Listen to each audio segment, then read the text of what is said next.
Ахмад Ферғани 797 жылы Ферғана аңғарының Қува қыстағында туылған.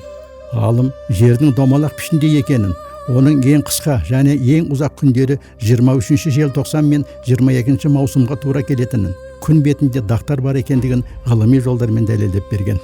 861 жылы Нил өзенінің су деңгейін өлшейтін құнды құрылысты орнатқан.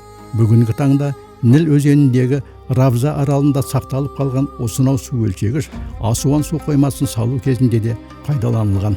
Сирияның солтүстігіндегі Синжор шөлінде Тадмур және Рахка аралығындағы жер меридианы 1 градустың ұзындығын өлшеу істеріне басшылық жасаған.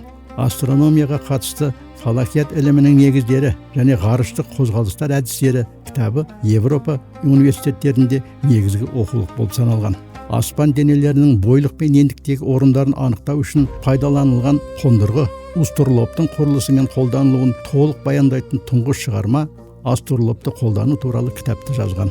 12 ғасырда испан ғалымдары Кремондық Жерардо, Севильдік Иоанн Ферғанидің фалакият ілімінің негіздері және ғарыштық қозғалыстар әдістері кітабын араб тілінен латын тіліне аударған. Ахмад Ферғани Еуропада Альфраганус деген атпен танылған. Бізге дейін ғұламаның 8 шығармасы жетіп келген. Ахмад Ферғани 865 жылы Фустат қаласында, Мысыр, дүниеден өткен және имам Шафии мазарына жерленген.